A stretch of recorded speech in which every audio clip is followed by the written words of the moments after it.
Baik, langsung saja. Sebelum saya mulai, perkenalkan nama saya Santi Kertati. Saat ini adalah di bagian teknis dari Divisi Lingkungan atau Environmental dan Industrial Hygiene PT Petrolab. Hari ini saya akan ditemani juga oleh rekan saya, Ibu Ana, sebagai Asisten Senior Technical Manager. Beliau juga manajer R&D, artinya nanti lebih banyak untuk analisa-analisa parameter yang belum pernah kita lakukan, nanti akan dicari metodenya oleh Ibu Ana dan tim. Biasanya sih lebih ke bahan-bahan kimia ya, yang belum pernah kita analisa, gitu. Jadi dicari oleh tim Bu Ana, memungkinkan nggak untuk kami melakukannya. Kemudian juga saya juga ditemani oleh Mas Abdul Rahman, beliau technical support di divisi Environmental dan Industrial Hygiene. Kemudian bisa karena ini kami juga nggak hanya IH ya, ada lingkungan juga. Bisa jadi nanti kedepannya ada sharing-sharing juga mengenai lingkungan oleh Mas Abdul Rahman. Baik, Bapak Ibu, ini outline presentation yang akan saya share hari ini. Yang pertama kita bagi menjadi dasar-dasar industrial hygiene industry, overview. Kemudian ke teknik pengukuran bahaya fisika, kimia, dan biologi. Karena waktunya sangat sempit, mungkin nanti untuk beberapa yang sangat teknikal, ada beberapa yang kita skip ya Bapak Ibu ya. Oke, langsung saja kita masuk ke industrial hygiene overview. Yang pertama kita masuk ke mengapa kita memerlukan hygiene industry. Kita bekerja, lingkungan kerja kita tidak sepenuhnya bebas dari bahaya lingkungan kerja.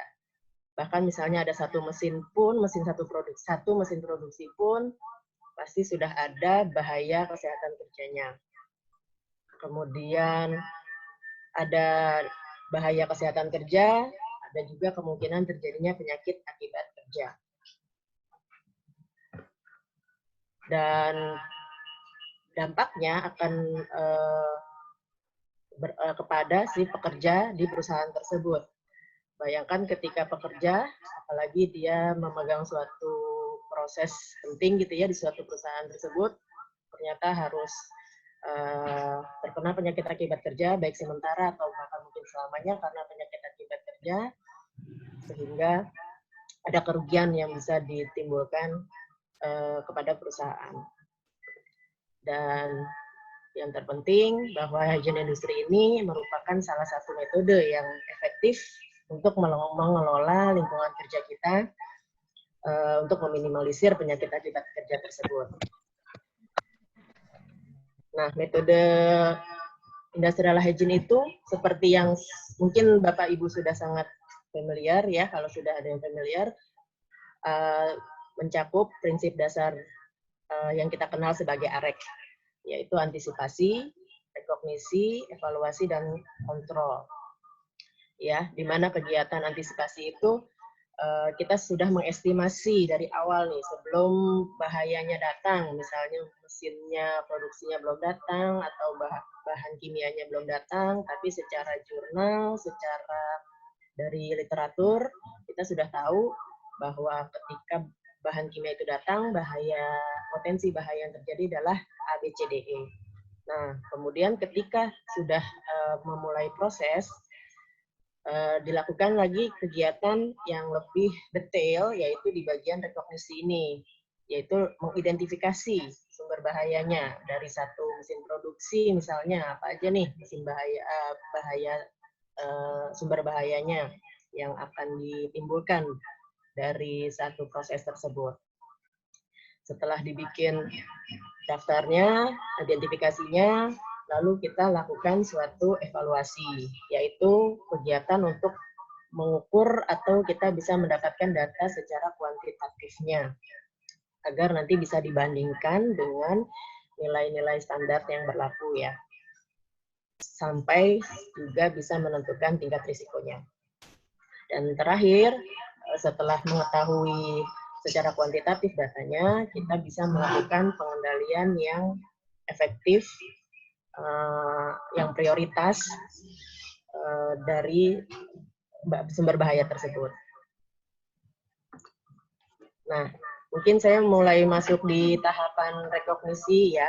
Ini contoh saja, mungkin di tiap-tiap perusahaan nanti beda-beda formnya. Silahkan tergantung dari kebutuhan. Ketika kita mengidentifikasi, kita akan mengidentifikasi per kegiatan. Misalnya di sini contohnya ada kegiatan inspeksi, kemudian pelaksana kegiatannya siapa. Nah, di sini dideskripsikan nih sumber bahayanya apa aja gitu ya.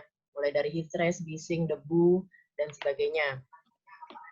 Nah, kemudian bisa dituliskan juga konsekuensinya.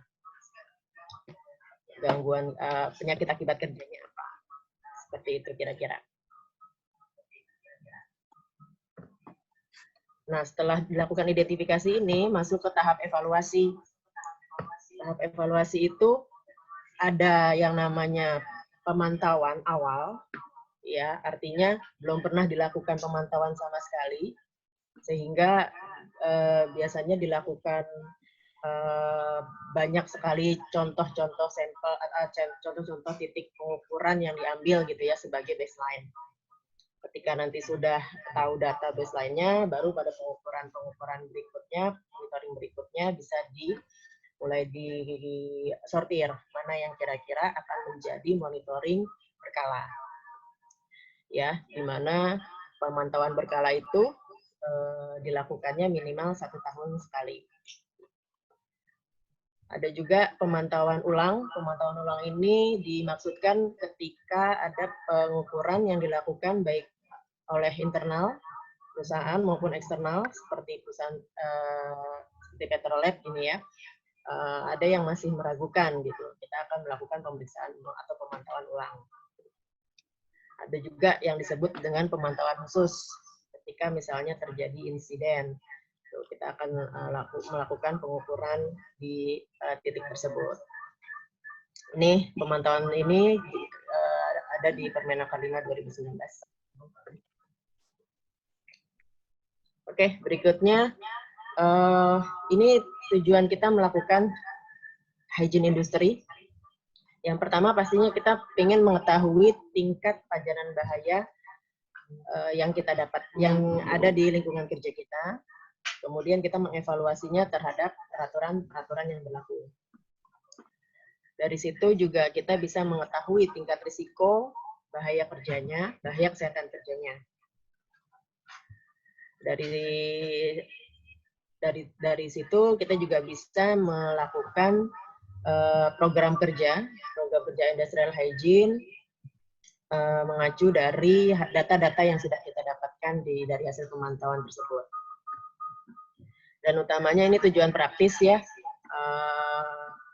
untuk pemenuhan perundangan di mana ada pelaporan kepada pengawas tenaga kerja untuk perusahaan itu mendapatkan surat keterangan. Ini ada mulai berlaku 2018 di Permenaker nomor 5 tahun 2018. Oke. Apa itu bahaya kesehatan kerja yang dari kita sebut-sebut ya. Bahaya kesehatan kerja ini adalah bahaya yang ada di lingkungan kerja yang berpotensi menimbulkan penyakit akibat kerja. Apa aja cirinya? Yang pertama, dia ada di lingkungan kerja dan memajan pekerja selama 8 jam per hari atau 40 jam seminggu. Kemudian pemajanan juga terjadi berulang-ulang ya, terus terjadi pemaparan kepada pekerja terus-menerus. Nah, ini yang mungkin membuat kurang aware-nya biasanya ya, karena dampaknya tidak langsung terlihat, gitu, karena membutuhkan waktu yang disebut kronik. Nah, untuk bahaya kesehatan kerja ini ada besarannya berupa besaran konsentrasi dan juga dosis, nanti istilahnya. Oke, seperti itu. Nah, ini adalah tipe-tipe atau bahaya kesehatan kerja yang ada di lingkungan kerja. Ada bahaya fisik, bahaya kimia, bahaya biologi, ergonomi, dan psikososial. Pada kesempatan ini, mungkin yang saya bahas lebih ke bahaya fisik, kimia, dan biologi. Oke, kita masuk ke bahaya fisik. Bahaya fisik terdiri dari bahaya-bahaya seperti kebisingan, ya, di mana kebisingan ini bisa di area maupun nanti kita melakukan pengukurannya di personil. Kemudian juga ada bahaya fisika berupa getaran, iklim kerja, pencahayaan UV, IMF, dan NOx. Ya, untuk penjelasannya akan kita lakukan di teknik pengukuran nanti Bapak Ibu ya. Berikutnya untuk chemical hazard, dari banyaknya bahan-bahan kimia yang ada dikelompokkan menjadi seperti ini ya, ada yang disebut sebagai DAS, debu ya. Debu ini juga terdiri dari debu yang disebut debu respirable, kemudian juga debu inhalable. Kemudian juga ada VOC atau volatile organic compounds ya, yang terdiri dari aromatik ya, bisa dilihat di sini, yaitu benzen, toluen, silen, dan sebagainya. Kemudian juga berupa hidrokarbon, berupa keton, alkohol, itu semuanya masuk ke dalam golongan VOC. Kemudian juga ada metal, ya, golongan-golongan metal, baik itu fume maupun dari dust yang mengandung logam, ya, logam-logam semua yang yang muncul dari proses fume. Kemudian juga ada gas, ini dia memang secara alami memang bentuknya berupa gas ya, oksigen, karbon dioksida, karbon monoksida, ada juga mist, dan juga ada mengenai asbestos. Biological hazard itu yang masuk kelompok ini adalah bakteri, jamur, hewan-hewan buas, dan juga tanaman-tanaman yang biasanya mungkin bisa beracun gitu ya. Seperti itu.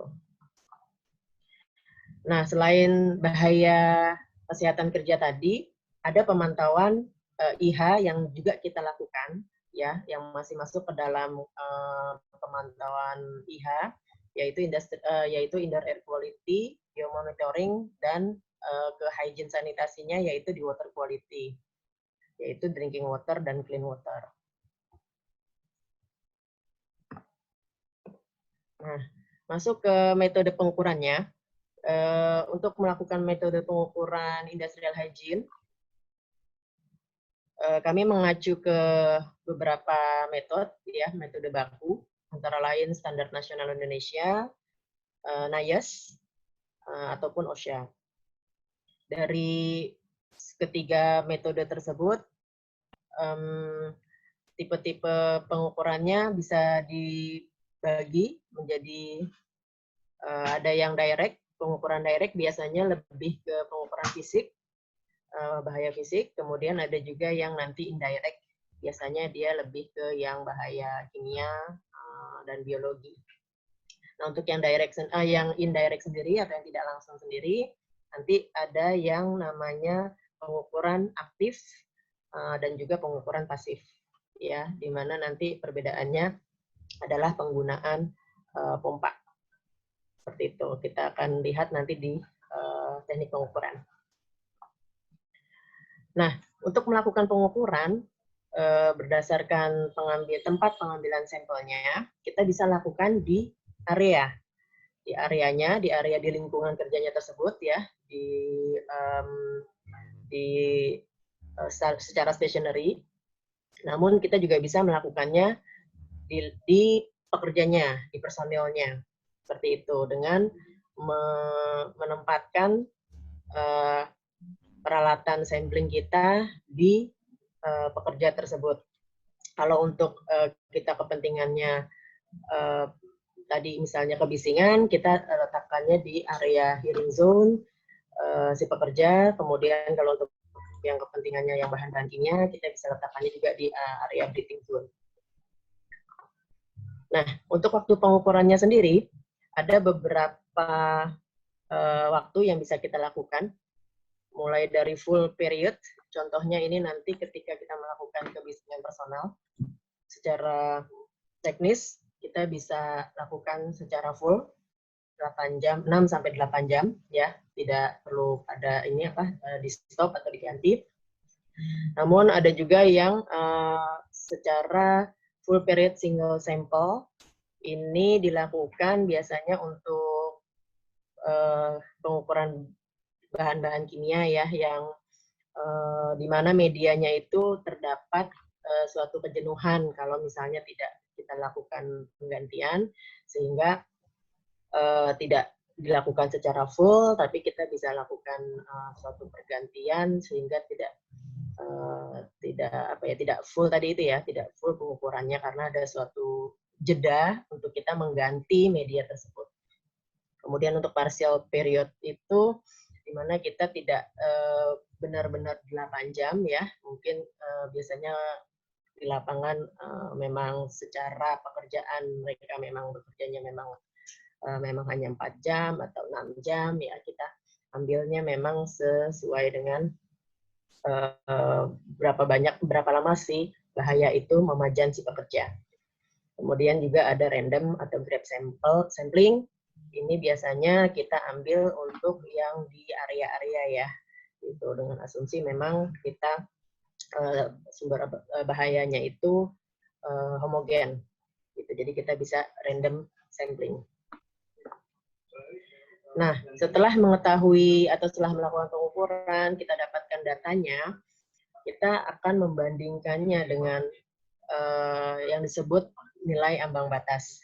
Ya, nilai ambang batas itu dari ini pengertiannya dari ACGIH maupun dari Permenaker 5. Intinya adalah nilai standar di mana nilai tersebut yang tidak terlampaui selama 8 jam atau per hari atau 40 jam per minggu tidak mengakibatkan penyakit akibat kerja terhadap pekerjanya.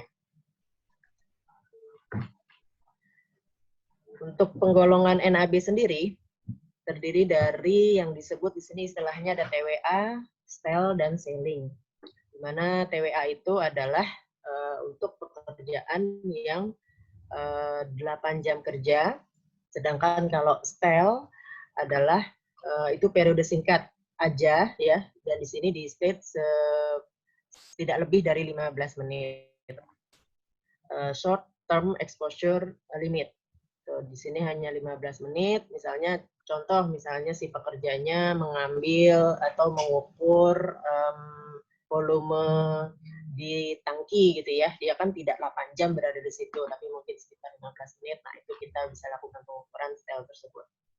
Nah, selling itu dia nilai yang benar-benar tidak boleh dilampaui walau sesaat pun.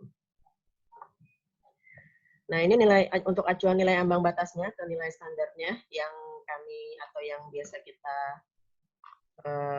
gunakan ya. Untuk secara mandatori kita punya peraturan Menteri Tenaga Kerja nomor 5 2018.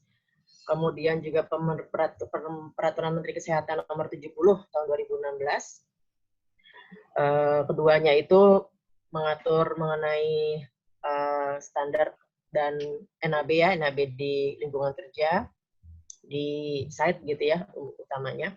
Sedangkan kalau untuk yang peraturan Menteri Kesehatan nomor 48 2016 ini dia lebih ke lingkungan perkantoran.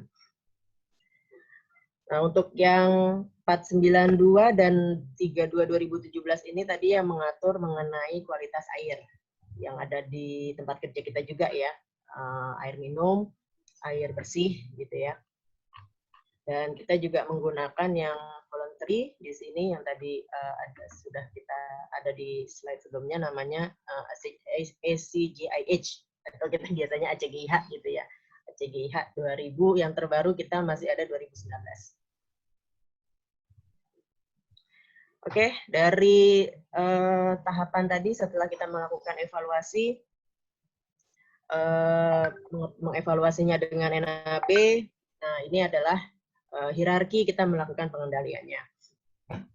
Pertama, biasanya memang paling gampang itu langsung kita ke arah PPE gitu ya. Tapi secara hierarki ini pengendalian yang yang bisa diikuti. Pertama-tama sumber bahaya itu bisa tidak dihilangkan, bisa tidak digunakan. Kalau memang tidak bisa digunakan, kita lakukan substitusi. Bisa nggak benzen kita ganti dengan heksan misalnya yang tingkat bahayanya mungkin tidak terlalu bahaya. Tidak bisa juga kita lakukan engineering control, ya, kita tempatkan di suatu box tertutup apa gimana lah, pokoknya suatu yang berupa engineering. Oke, tidak bisa juga. Oke, berarti kita lakukan administratif. Pekerjanya tidak boleh terlalu waktunya tidak boleh terlalu lama terpajan. Di situ dikasih sign dan sebagainya. Baru yang terakhir adalah sebenarnya adalah baru masuk ke PPE, APD ya, alat pelindung diri. Ini hierarki dari pengendalian. Oke, mungkin itu overview yang bisa saya sampaikan. Langsung saja ya Mbak Diah ya, pertanyaannya nanti aja kan ya. Oke. Mbak, pertanyaannya nanti ya. Oke, sip. Kita langsung lanjut aja ya Bapak Ibu ya, untuk teknik pengukurannya dan evaluasi bahaya kimia, fisika, dan biologi. Oke, kita mulai dulu untuk bahaya kimia, bahaya fisika. Dimulai dari kebisingan, ya, noise. Noise itu adalah suara-suara yang tidak dikehendaki, ya, yang bersumbernya itu dari mesin-mesin produksi, alat berat, dan sebagainya. Dampak dari kebisingan ini bisa berupa temporary hearing loss, permanen hearing loss, dan gangguan komunikasi. Oke. Ini peralatan pengukurannya dengan berbagai merek lah ya, dengan berbagai ini, cuman intinya alat pengukurannya adalah berupa sound level meter untuk di pengukuran area. Sedangkan untuk pengukuran personal kita gunakan noise dosimeter. Gitu. Nah, sound calibrator ini digunakan sebelum melakukan pengukuran untuk pengecekan sudah masih oke nggak mas performa dari alat kita. Ya, jadi sound calibrator ini menunjukkan angka 94 dB dan 114 dB. Ketika kita cobakan sound level meter kita ke sini dan angkanya di sini menunjukkan 94, oke, berarti alat kita bisa digunakan, performanya masih bagus untuk digunakan. Ya, ini mungkin agak di skip aja. Intinya ketika melakukan pengukuran kebisingan, yang perlu dicatat bahwa settingan exchange rate-nya adalah 3 dB, ya, karena peraturan di kita tadi ya, baik di Permenaker maupun Permenkes, kenaikan dosisnya itu adalah per 3 dB. Ya, ketika nanti 85 itu 100%, akan menjadi 200% ketika ada kenaikan 3 dB. Makanya kita setting exchange rate-nya itu sebesar 3 dB. Untuk speed-nya sendiri kita pasang slow. Itu karena kalau di lingkungan kerja umumnya bisingnya relatif homogen. Gitu. Beda nanti ketika kita mengukur di lingkungan. Untuk yang lingkungan 24 jam itu kita pasang speed-nya fast karena homogen sekali sumber bisingnya kan. Seperti itu. Oke, karena ini direct reading, datanya bisa langsung dicatat di setelah pengukuran selesai, bisa langsung kita catat hasilnya. Nah, selain pengukuran per titik-titik, pengukuran kebisingan ini juga kita bisa lakukan untuk pembuatan mapping, noise mapping. Jadi dari hasil noise mapping ini bisa dilakukan interpretasi ataupun pengendalian-pengendalian ya. Di sini kan bisa kelihatan, oh ternyata di bagian merah ini yang bising, bagian ini, bagian kuning ini sudah mulai pakai APD dan sebagainya. Itu dari pihak perusahaan yang bertanggung jawab bisa tahu apa yang harus dilakukan ketika melihat map ini. Gitu. Pekerjanya yang juga melihat ini juga dia juga aware, oh iya di sini ada lokasi merah, berarti apa yang saya harus lakukan, apa tidak boleh terlalu lama di sini, menggunakan APD yang sesuai dan sebagainya. Nah, untuk noise personal,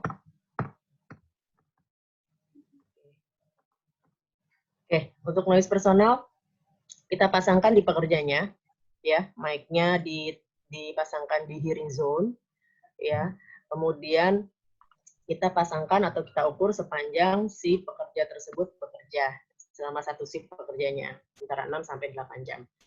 seperti itu. Dan masih sama settingannya juga dengan exchange rate 3 dan speednya slow. Dan hasilnya juga bisa langsung dicatat karena ini direct reading. Dan juga bisa di-download ya ketika memerlukan grafik. Jadi di sini juga bisa menginterpretasikan datanya. Oh ternyata jam-jam berapa aja nih yang dia hasilnya tinggi gitu. Dan ini dia bekerja di bagian apa, di bagian mana nih pas dia lagi peaknya tinggi. Grafiknya bisa, dari grafik tersebut kita bisa melihat.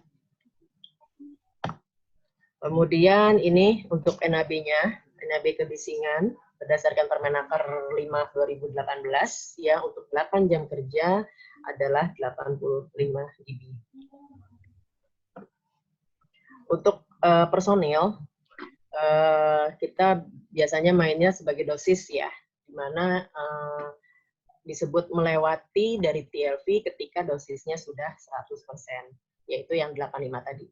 Gitu. Ketika kita mendapatkan TWA-nya 88, 91 dan sebagainya, nanti kita bisa menghitung dosisnya berapa sih dosis yang diterimanya.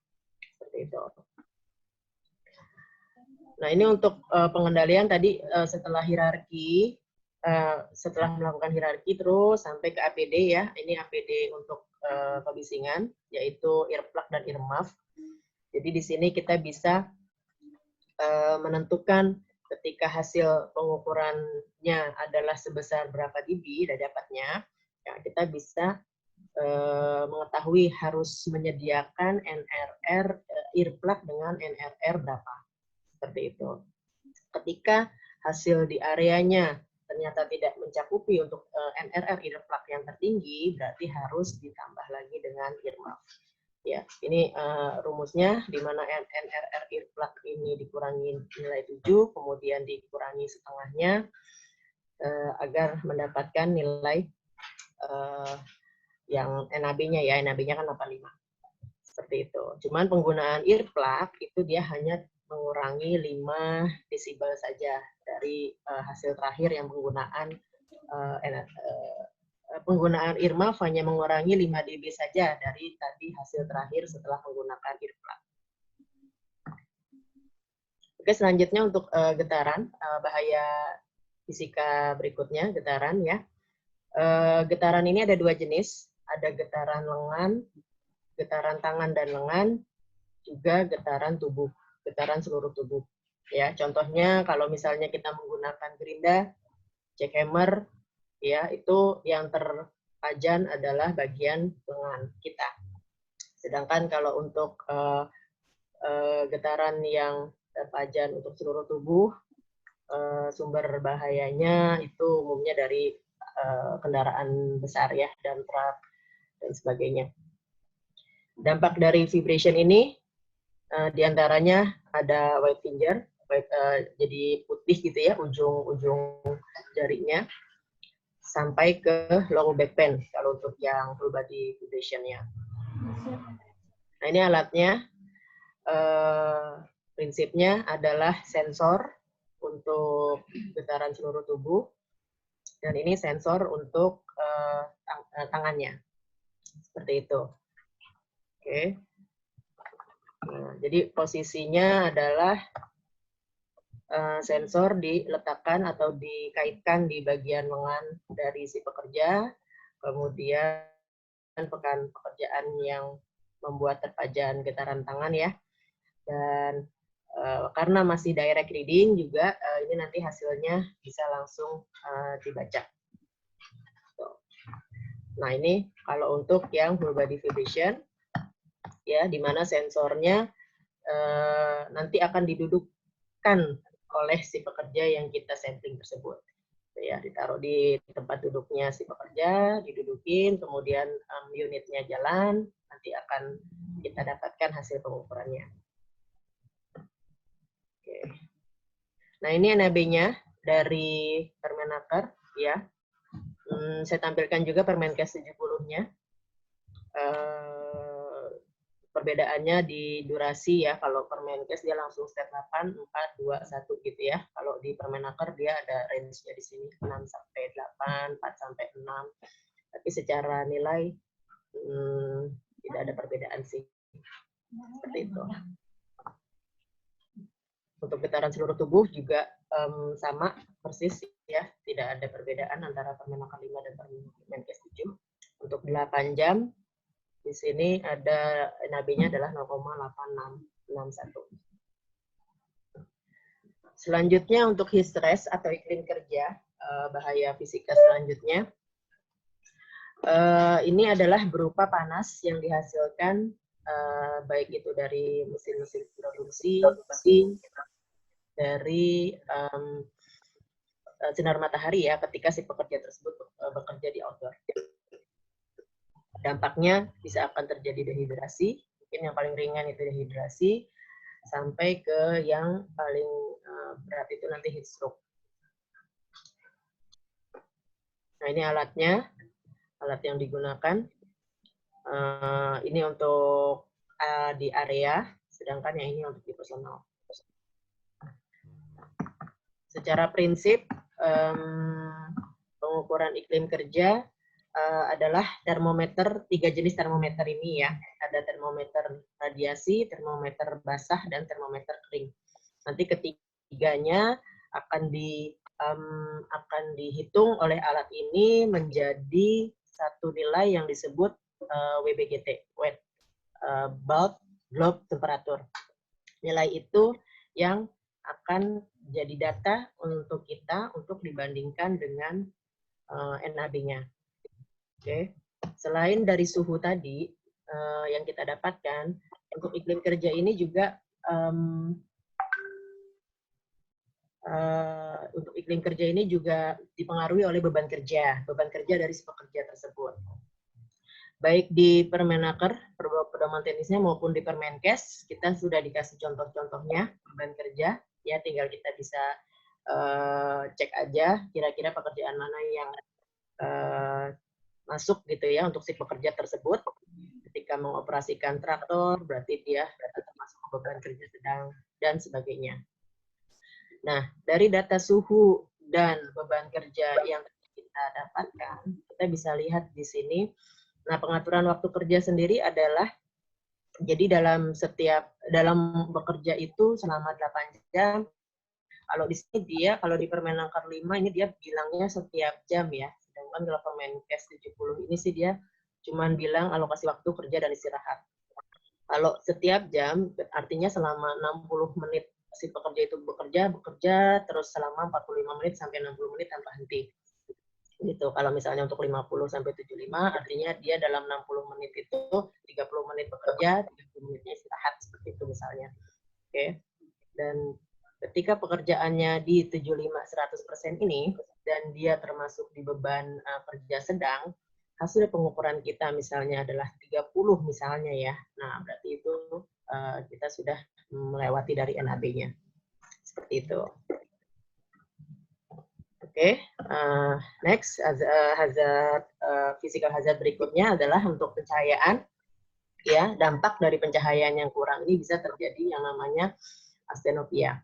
Ya, karena matanya bekerja keras, karena pencahayaannya kurang, matanya dipaksa untuk bekerja, sehingga menyebabkan dampak terhadap mata seperti ini. Nah, ini peralatannya untuk pengukuran pencahayaan ya, light meter kita sebutnya.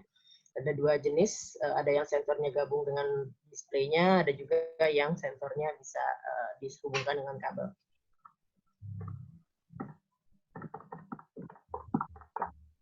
Oke.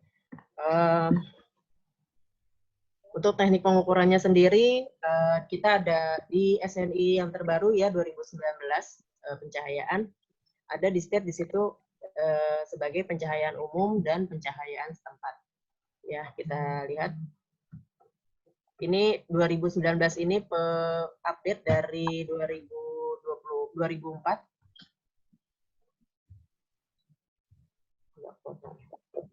Oke. Lebih banyak titik-titiknya untuk yang di 2019 ini. Ini agak ini nanti saya itu ya, saya turunin lagi deh ini. Ketika di 2004 dia luas kurang dari 10, potongannya titik yang diambil 8, sedangkan untuk yang di peraturan yang di 2019 dia kurang dari 50 meter persegi ya, jadi luasnya aja udah beda. Itu untuk satu titiknya diwakili oleh 3 meter persegi dan sebagainya. Jadi ini untuk 2004 dan 2019 ada update, yaitu ada penambahan titik dalam satu pengukuran dalam satu ruang tersebut. Untuk penerangan umum seperti itu, dalam satu ruangan kita cek berapa titik yang kita ambil, sedangkan kalau untuk penerangan setempat, misalnya kita cukup di satu meja aja kita ukur berapa di situ di meja tersebut, berapa di bagian bantex gitu ya. Jadi itu benar-benar satu data. Oke.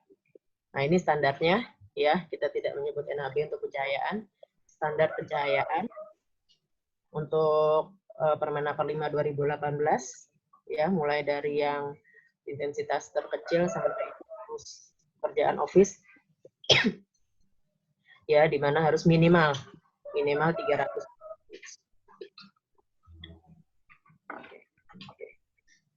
Nah, kalau untuk yang 70 2016 agak sedikit detail ya.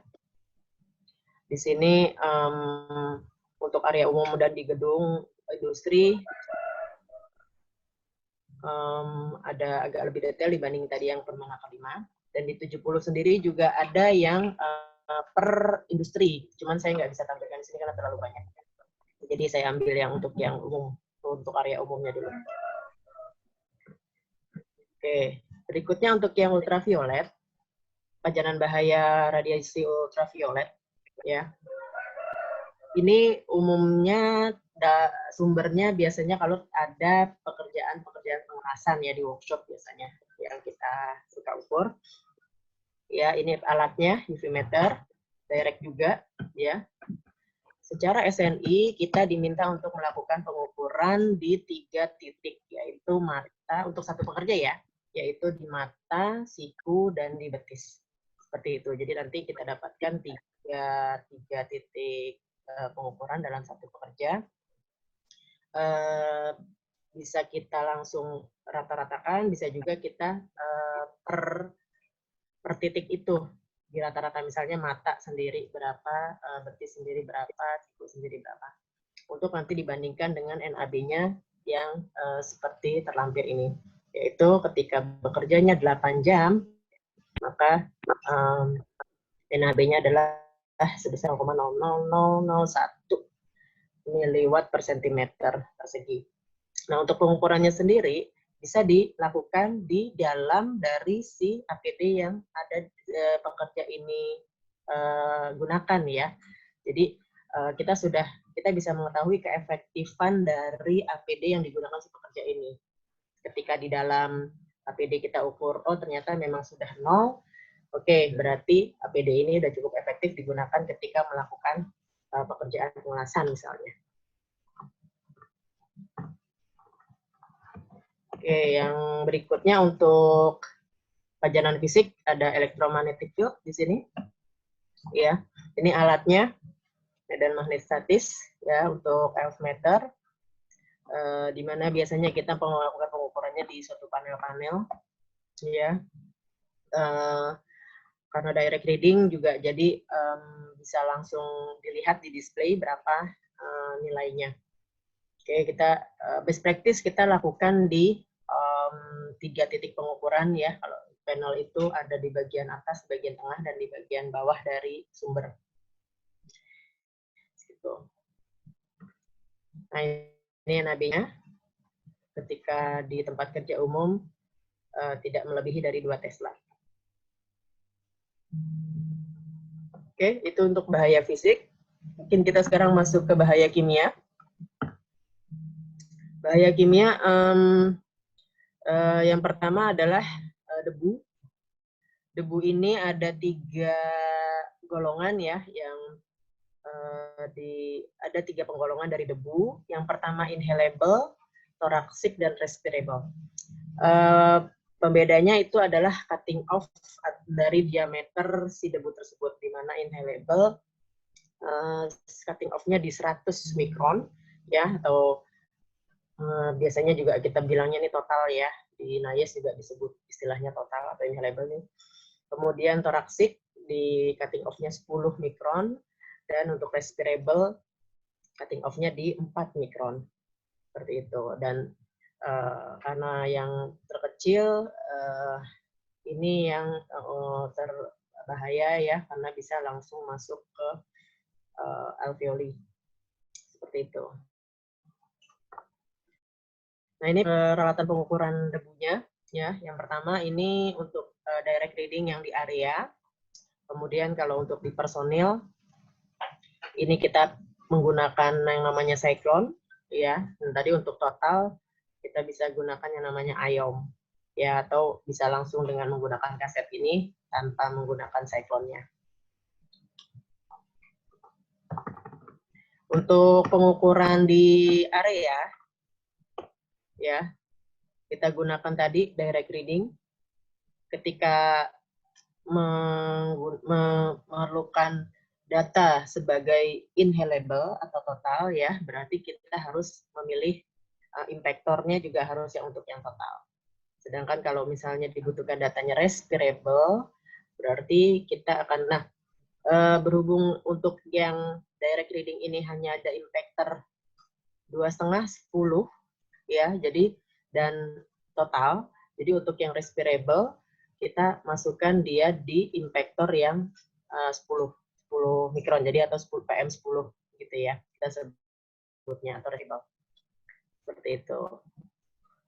Nah, sedangkan kalau untuk yang indirect ya, atau menggunakan gravimetri, kita menggunakan filter kertas saring, ya, kertas saring yang sebelumnya di lab sudah ditimbang bobot kosongnya. Oke, kemudian setelah dilakukan sampling pada pekerja ini juga kita lakukannya kalau di personal selama satu shift pekerja ya, 6-8 jam, bahkan kalau ada yang 12 jam juga sampai 12 jam. Oke. Setelah dilakukan pengukuran, nah si filternya itu nanti dibawa kembali ke lab untuk dilakukan analisa. Yang jadi yang perlu diperhatikan untuk pengukuran debu ini adalah flowmeter yang disarankan oleh metode, ya, metodenya kita menggunakan NICE 0500, 0600 ini adalah 1,7 liter per menit untuk respirable dan 1 liter per menit untuk inhalable. Tapi, saya tunjukkan dulu yang ini. Nah, mungkin mudah-mudahan terlihat ya. Tapi di sini ada volume maksimum untuk si satu filter, yaitu 133 liter. Artinya ketika tadi kita pasang 1,7 liter per menit, untuk mencapai volume maksimum di 133 ini, kurang lebih kita baru sampling sekitar 3,5 jam, ya, atau 240 menit kurang lah. 240 menit kurang, 239 kalau saya nggak salah hitung. Nah, sehingga ketika melakukan pekerjaan personel das ini untuk satu shift, kita harus melakukan yang namanya pergantian media filter tadi, gitu. Jadi ini yang perlu diperhatikan untuk media-media yang memiliki kejenuhan. Begitu juga kalau untuk yang tadi kan untuk yang respirable, untuk yang total ya dengan saya kebalik. Untuk yang respirable tadi dengan volume maksimumnya di 400, sedangkan kalau untuk yang total volume maksimumnya di 133 liter. Ya, tapi prinsipnya tadi sama, kita harus memperhatikan volume maksimum dari si media yang kita gunakan tersebut. Oke, nah ini ketika sudah dibawa ke lab, ya, kita lakukan teknik gravimetri, pengurangan bobot akhir dikurang bobot awal, dibagi sama volume yang tadi kita atur ya, 1,7 kali berapa menit. Nah, itu adalah volume udara yang terhisapnya. Oke, satuannya miligram, langsung miligram per meter kubik. Karena di sini NAB-nya untuk di Permenaker 5 2018 ini respirable adalah sebesar 3 mg per meter kubik, dan untuk inhalable sendiri di 10 mg per meter kubik. Seperti itu. Santi, mohon maaf, waktunya 5 menit lagi ya. Oke. Masih agak banyak nih, Mbak. Oke, akan saya percepat ya. Untuk chemical hazard ya, untuk di sini ada metal fume. Berikutnya, utamanya ini sumbernya biasanya kalau kita melakukan pengelasan, logam yang kita las itu kan kemudian ada kayak uapnya gitu ya. Nah, itu fume-nya itu. Nah, ini peralatannya kita gunakan hampir sama tadi kita menggunakan das ya. Prinsipnya sama, pengambilan pengambilan sampelnya juga, flow meternya juga diperhatikan. Flow rate-nya disarankan di metode sekitar berapa ya, seperti ini. Ini lari dia, merah-merahnya harusnya di sini ya. Ini ketika pekerjanya melakukan pengelasan, di sini kita sampling ya, sama seperti yang tadi debu, kita cari atau kita cek dulu logam-logam apa yang mau kita analisa dan cek berapa volume maksimumnya. Rata-rata kalau untuk logam agak cukup besar, jadi satu media biasanya cukup. Tuh, satu filter ya. Tuh, ketika kita pasang 1 liter per menit, selama 100 menit, kita akan dapatkan ininya 200 liter. Volumenya 200 liter. Sedangkan mungkin maksimumnya di sini kan ngepas ya, di 200 ya. Jadi 200 menit sudah kita bisa sampling. Nah, ini ketika udah dibawa ke labnya, ketika kita lakukan pendestruksian filter tersebut, kemudian diukurnya menggunakan AS atau SCP, instrumen AS atau SCP. Ya, hasil dari instrumen tersebut tetap kita juga bagi dengan volume udara yang tadi kita sampling. Oke, untuk mendapatkan hasil miligram per meter kubik. Karena untuk NaB-nya sendiri juga dalam satuan miligram per meter kubik ya, ini contoh dari beberapa logam yang ada di Permenaker, NaB Permenakernya. Misalnya untuk Fe, logam Fe, kita ada NaB-nya di 1 mg per meter kubik. Oke, berikutnya untuk VOC. VOC untuk di PLN, saya kayaknya jarang temu. Mungkin nanti bisa sharingnya dari Bapak Ibu ya, apa ada juga sumber bahaya VOC di PLN. Ya, dia berbentuk uap, ya. Awalnya dia di suhu normal, dia berupa cair, tapi ada uapnya gitu. Nah, uapnya itu yang kita sebut sebagai VOC.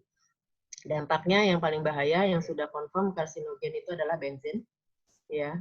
Kemudian juga toluen juga ada dampak untuk gangguan reproduksi wanita dan lain-lainnya ya, sesuai nama di jurnal atau di buku. Nah, ini peralatannya atau medianya yang bisa kita gunakan untuk melakukan sampling VOC. Yang sorben tube ini untuk yang aktif ya, untuk yang aktif di mana kita akan sambungkan dengan pompa, tarik dengan pompa. Sedangkan kalau yang ini adalah yang pasif, di mana kita tidak memerlukan pompa. Soalnya beberapa tempat oil and gas kan dia tidak memungkinkan ada penggunaan baterai gitu ya untuk kita sampling, jadi kita bisa gunakan passive sampler ini tanpa menggunakan pompa. Acuannya juga tetap masih di NIAS ya, untuk beberapa masing-masing nomornya beda-beda, untuk yang aromatik sendiri, keton sendiri, alkohol sendiri. Oke. Mirip-mirip juga dengan das dan metal fume tadi, ya, ketika dilakukan atau dipasangkan di area maupun di personal, cek berapa flow rate yang harus kita gunakan, ya. Kemudian kalau untuk di area umumnya tidak perlu satu shift ya, tapi kalau di personil kita bikin satu shift. Nah, seperti tadi das dan metal fume, kita harus juga berapa volume maksimum dari si media tersebut untuk menangkap benzen, ya, apakah cukup satu charcoal, kalau flow rate-nya kita pasang 0,1 ya, kita berarti untuk mencapai ke 30 liter tadi berarti kita butuh 300 menit atau 6 jam. Berarti bisa cukup satu charcoal. Tapi ketika nanti 8, maksimumnya 8, nah ketika kita pasang flow rate-nya 0,1, berarti kan baru 80 menit kita melakukan sampling. Nah, itu baru kita melakukan pergantian dari media. untuk mencapai 6-8 jam tadi. Oke. Nah, yang perlu diperhatikan juga untuk yang VOC ini adalah ketika menganalisa. Dalam satu personil biasanya memang dia terpajan benzen dan alkohol misalnya, etanol, metanol, dan sebagainya. Ketika menganalisanya, ternyata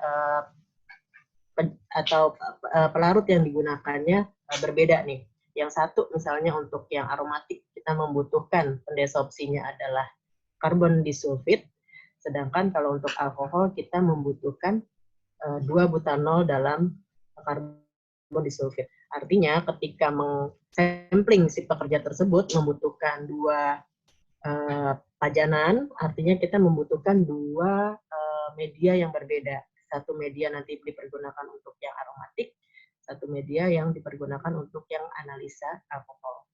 Seperti itu. Ya, secara perhitungan masih sama.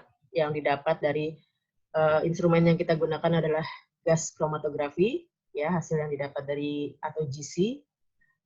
Instrumen data yang kita dapat dari GC itu kemudian tetap kita bagi juga dengan volume udara yang tadi kita samplingkan. Oke. Nah, ini NAB-nya. Ya, kita bisa lihat di sini untuk benzen 0,5 bagian dalam sejuta atau ppm ya. Seperti itu. Toluen 20, silen 100 dan sebagainya ada lengkap di Permenaker 5. Oke, ini mungkin yang terakhir ya untuk biological hazard. Yang kita lakukan adalah pengukuran atau sampling terhadap bakteri dan jamur di udara lingkungan kerja kita, ya, dengan peralatannya menggunakan pompa mikrobiologi dan medianya berupa agar. Untuk bakteri adalah nutrien agar, sedangkan untuk jamurnya adalah malt ekstrak agar. Ini sama intinya, cuman bagian yang malt ekstrak agar ini dikasih obat sendiri supaya tidak ada bakteri tumbuh di sini. Itu perbedaannya, ya. Nah, pengerjaannya sendiri, si media tersebut kita masukkan ke dalam pompa ya untuk kemudian dihisap, ya, menghisap udaranya. Kemudian selesai kita lakukan sampling, kita lakukan inkubasi terhadap media tersebut 24 jam. Nah, baru kita akan lakukan perhitungan counting terhadap berapa bakteri atau jamur yang tumbuh di media ini masing-masing. Seperti itu. Nah, ini standarnya, standar untuk bakteri dan jamur, di mana bakteri adalah 700 koloni foam unit per meter kubik, sedangkan jamur adalah 1000 koloni foam unit per meter kubik. Oke, mungkin sedikit lagi Mbak Diah ya, pengukuran IH lainnya. Saya mau sampaikan ada yang tadi di awal, ada indoor air quality, biomonitoring, dan water quality. Baik, Mbak. Untuk indoor air quality, kita bisa ngacu parameternya, ya, biasanya itu di office ya. Biasanya kita mengacu ke parameternya mengacu di Permenaker 5 ini, atau nanti ada juga di Permenkes 70 ya, dengan parameternya yang sudah di state di peraturan tersebut di Permenaker 5. Parameternya ini mulai dari yang fisiknya kelembaban sampai ke di sini juga menyebutkan ada parameter bakteri dan jamur juga. Ini ada kimianya. Sedangkan kalau untuk di Permenkes, kalau memang mengacunya ke Permenkes juga sama, ada parameternya sendiri yang bisa kita ikutin aja, apa-apa aja yang di state untuk menentukan kualitas udara dalam ruangnya. Seperti itu. Ini langsung berapa nilai standarnya berapa. Oke, nah ini peralatannya mungkin sekilas aja ya, nanti mungkin bisa kita itukan di diskusi. Nah, yang berikutnya bagian dari pengukuran IH juga ada melakukan biomonitoring, ya, di mana kita melakukan sampling terhadap internal kita ya, darah, urin, ASI, tapi juga bisa dari rambut ya, liur dan sebagainya.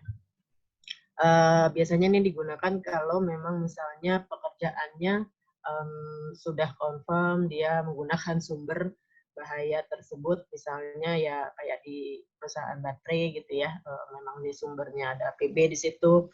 Nah, dia melakukan, biasanya pekerjaannya rutin akan dicek logam dalam darahnya. Ya, untuk di darah kita bisa lakukan pengukuran logam-logam. Sedangkan kalau untuk di urin itu selain beberapa logam, juga ada parameter-parameter dari organik. Ya, yang perlu diperhatikan di sini untuk pengukuran biomonitoring bisa berupa substansinya, artinya memang di dalam darah itu memang logamnya yang ada, tapi bisa juga adalah berupa metabolitnya. Seperti urin, kalau dia pajanannya benzen, cuman setelah termetabolisme di tubuh, ketika keluar menjadi urin, adalah berbentuk S-phenylmercapturic acid atau tetramuconic acid dan sebagainya. Oke. Nah, nilai standarnya itu disebutnya adalah BI atau Biological Exposure Indices. Oke, sedikit lagi water analysis ya yang tadi saya sampaikan juga di bagian hygiene sanitasi. Kita juga bisa ngacu aja ke peraturan Menkes tentang kualitas air minum dan kualitas air bersih. Di situ sudah ada parameternya, kita tinggal ikut aja bagaimana nanti cara samplingnya mungkin di lain waktu ya, karena nggak sempat. Nah, mungkin ini sedikit aja ketika nanti melakukan suatu pelaporan yang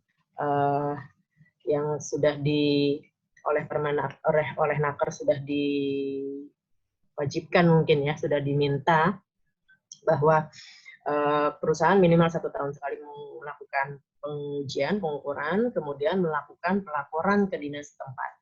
Nah, ini format laporannya sudah ada di Permenaker 5, ya kita tinggal isi. Ya, biasanya sih pengalaman memang kita bisa juga mengisikan, tapi bisa juga dari perusahaannya, kita tinggal kasih data aja, gitu ya. Sampai nanti kita laporkan, kemudian kita akan mendapatkan surat keterangan. Salah satu contohnya seperti ini, yang kemarin kita pernah dapatkan surat keterangannya, bahwa si perusahaan A ini telah melakukan peran dan kesimpulannya memenuhi. Adapun yang tidak memenuhi nanti akan diberikan stiker seperti itu. Mungkin dari saya seperti itu, Mbak Diah. Saya kembalikan dulu ke Mbak Diah. Terima kasih.